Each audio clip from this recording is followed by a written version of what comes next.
If you want to build this type of editorial layouts for your websites and you don't like the idea of having to learn how to code or depend on developers, then stick around. In this video, I'll share how I build these layouts as a designer and have full control on the responsive behavior. Let's go.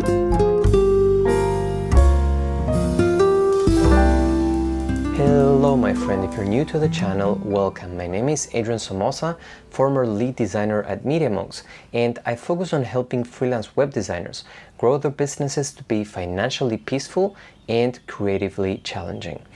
In this video, I'm going to show you a technique I use in Framer to build editorial style web designs without writing a single line of code. But before we start, if you want to try a grid that sparks new and fresh ways of structuring your layouts, make sure to download my free Golden Canon Grid course. It's helped over 10,000 designers build more beautiful structured websites, and it includes a free 40-minute video where I walk you through 5 secrets to compose beautiful layouts with it. The link is in the description. Before we dive in, I want to say that editorial style designs exist and are achievable. You've seen them probably online, but many designers wonder how can they be achieved, and many designers even feel inclined to do simpler layouts because they feel afraid that these layouts won't be able to be coded properly or behave properly in responsive. Now, I discovered a simple technique in Framer doing my own website, which is this one, after a few days of experimenting with it, and I partnered with Framer for this video. Framer has its own logic and you need to understand it to be able to achieve this type of layouts, but once you understand it, it's pretty straightforward. I'm going to show you how I would structure this type of layouts. I also haven't seen videos of people walking through layouts like this and how to build them in Framer, so I thought it was a great opportunity to show you how I would do it myself with this example. So let's take a look. Let me show you how I did this. First off, like you've seen, this is how it behaves in responsive. So beautiful behavior. You can go all the way down to 1000 pixels and it won't break. You know, it doesn't look amazing in 1000 pixels and I would probably do a breakpoint around here. But look at this, from 1920 by 1080 all the way down to almost 1000 pixels, and it looks great. So this is how I achieved this layout in responsive. Basically, what you want to do is stack the hell out of things. So for example, the desktop has a stack. It's a parent stack, right?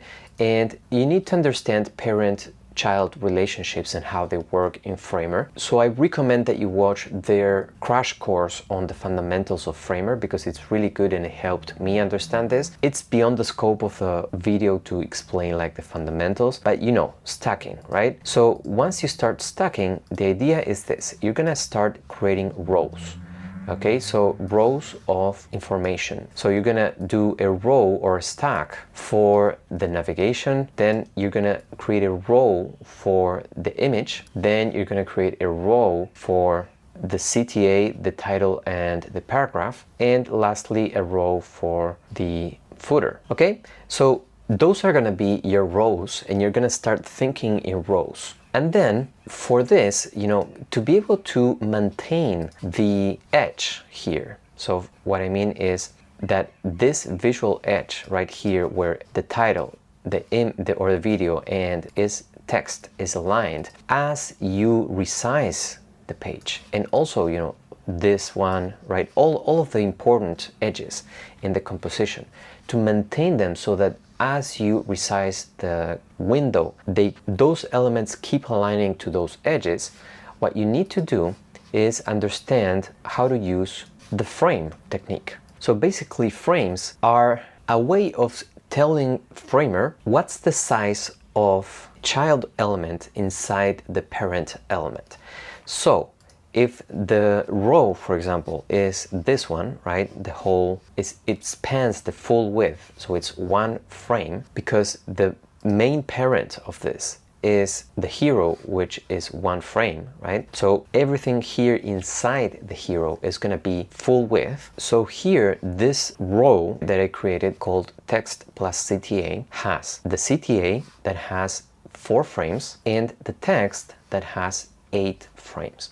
In total, that gives us 12 frames, correct? What that's doing, it's basically telling the browser, divide the whole full width into 12 and then give these texts, right, the title and the paragraph, give that group of elements 8 frames out of 12 and then give the CTA section 4 frames out of 12. Now the button here, it has fit, so it's fitting to the content of the element. So if I change the text here, let's say I remove this, the CTA adjusts to the size of the text. But because this is a stack, I'm aligning things to the left by saying start, distribute start. And so within that frame of 4, elements are stacked to the left. And so that's how I achieve this 4 frame, but having a fit element, or an element that fits the width of the content.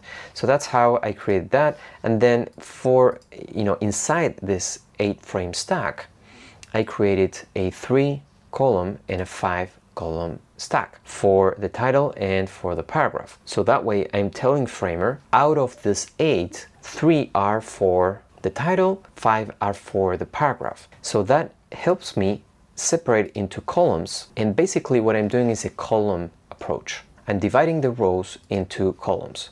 So this has 4 frames and this has 8 frames. In total, that's 12 frames.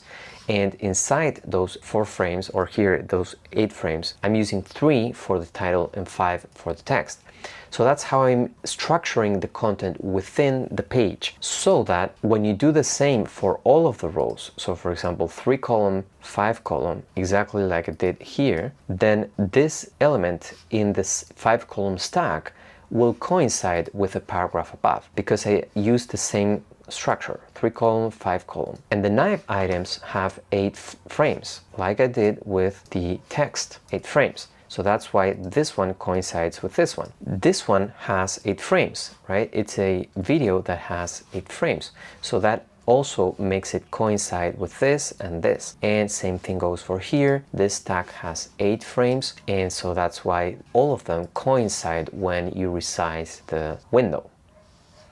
And that's basically it. Then you start moving into breakpoints and adjusting for specific breakpoints. But using the same logic, you can create virtually any editorial website layout that you can imagine. So I want to leave you with this challenge. Try to recreate one section of a website you admire using only Framer, or maybe a website that you did, without touching any code, okay? Share it in the comments. I would love to be able to take a look at it.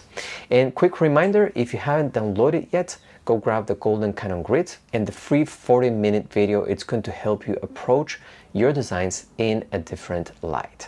Link is going to be below. That's it for today, guys. I really hope you found this useful. And as always, my friend, let's bridge the gap 1 pixel at a time.